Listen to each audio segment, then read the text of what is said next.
মা হিংসুকুটিকে নিজের অপরাধ স্বীকার করে তোমার কাছে ক্ষমা চাইতেই হবে। হ্যাঁ বন্ধুরা, অনুরাগের ছোঁয়ার আগামী পর্বে এমনটাই ঘটতে চলেছে। দীপা জেল থেকে জামিনে মুক্তি লাভ করে আর খুব খুশি হয়, কারণ সে আবার প্রতিযোগিতায় অংশগ্রহণ করতে পারবে বলে। দীপা ভাবতে থাকে, নিশ্চয়ই ডাক্তারবাবুই আমার জামিনের ব্যবস্থা করেছেন। এসব ভাবতে ভাবতে কল্পনায় সূর্যকে দেখতে পায়, আর এও দেখে চারু আর সোনা তাদের দুজনকে সমানভাবে দোষারোপ করে যাচ্ছে। এমন সময় সাক্ষ্যদেব এসে দীপাকে বলেন, আপনি ডক্টর সেনগুপ্তকে আশা করছিলেন, কিন্তু উনি এখানে আসেননি। দীপা বলে, আমি ভেবেছিলাম ডাক্তারবাবুই আমার জামিন করিয়েছেন, উনি এখানেই আছেন। তখন সাক্ষ্যদেব বলেন, উনি সশরীরে না থাকলেও জামিনের সব ব্যবস্থাই উনি করেছেন। তখন দীপার মনটা দুঃখ খুশির মাঝখানে অবস্থান করতে থাকে। তারপর সাক্ষ্যদেব দীপাকে বলেন, মিসেস সেনগুপ্ত, চলুন এবার এখান থেকে যাওয়া যাক। এই বলে তারা সেখান থেকে ফেস্টিভ্যালে চলে আসে। দীপা তাড়াতাড়ি করে আবার রান্নাবান্নার কাজ শুরু করে দেয়, কারণ তাকে যে করেই হোক প্রতিযোগিতায় জিততেই হবে এই ভেবে। এভাবে চলতে থাকার পর দেখা যাচ্ছে অধিকাংশ কাস্টমার দীপার স্টলের দিকেই আসতে থাকে, আর তার রান্না করা খাবার খেয়ে সবাই খুবই প্রশংসা করতে থাকে।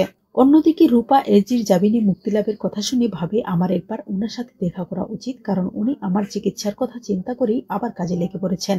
রূপা সইকে বলে, সই আমাকে ফেস্টিভ্যালে নিয়ে চলো, আমি এজির সাথে দেখা করতে চাই। সাক্ষ্য স্যারের মা রূপার কথাতে আর না করতে পারে না, তাই রূপাকে নিয়ে ফেস্টিভ্যালে চলে আসে দীপার সাথে দেখা করাতে। অন্যদিকে সূর্য, চারু আর সোনাকে নিয়ে আবার মুম্বাইয়ের উদ্দেশ্যে রওনা হয়। চারু সূর্যকে বলে, এসএস আমরা একবার ফেস্টিভ্যালে যাব।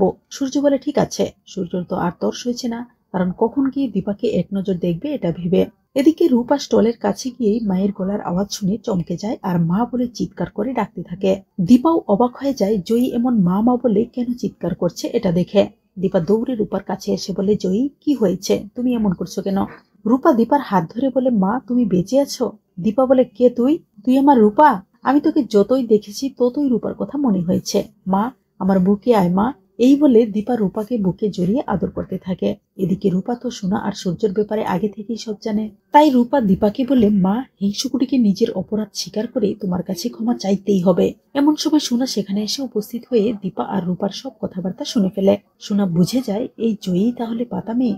তো বন্ধুরা, যদি এমনটাই হয়, তাহলে সোনার কি দীপার কাছে ক্ষমা চাওয়া ছাড়া আরো কোনো উপায় থাকবে? জানিয়ে দাও কমেন্ট করে।